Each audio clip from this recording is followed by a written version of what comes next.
सुन ले ममता बनर्जी, देखिए किस तरह झूठा नैरेटिव फैलाया जाता है। आपको मालूम कि ममता बनर्जी कल बुर्का उर्का पहन के पहुंच गई, उनको मीडिया ने भाव नहीं दिया, इसलिए भाव नहीं दिया कि मीडिया जो है राहुल गांधी का पागलपन देख रहा था। तो अब वो कह रही हैं, अब देखिए ममता बनर्जी का पहला बयान देखें। उन्होंने कहा एसआईआर बंगाल में चुनाव के पहले ही क्यों हो रहा है। उनको कोई ये बताए कि एसआईआर हमेशा चुनाव के पहले ही होता है, चुनाव के बाद उसका कोई मतलब नहीं है। उनका दूसरा आरोप यह है कि चार चार प्रदेशों में चुनाव हो रहे हैं, 3 में हो रहा है जहां आसाम में भारतीय जनता पार्टी की सरकार है, वहां पे नहीं कर रहे हैं। उन्हें कोई बताए कि साहब आसाम में एसआईआर का बाप चल रहा है एनआरसी, वो भी अभी नहीं, कांग्रेस गवर्नमेंट से चल रहा है, वो भी सुप्रीम कोर्ट के आदेश पे चल रहा है। वहां ऑलरेडी एनआरसी चल रहा है, एसआईआर तो आप भूल जाए। ये झूठ जिसे कह रहे, एक के बाद एक झूठ।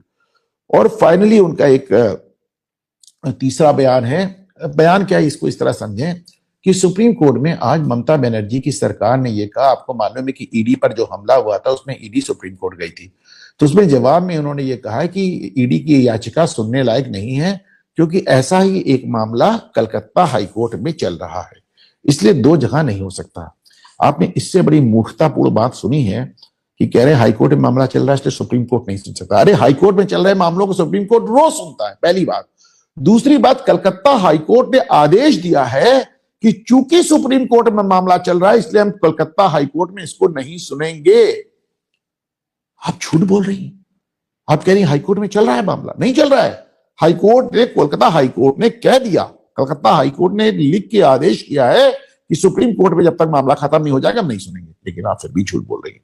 बट दैट इज ममता, वो कुछ भी कर सकती हैं।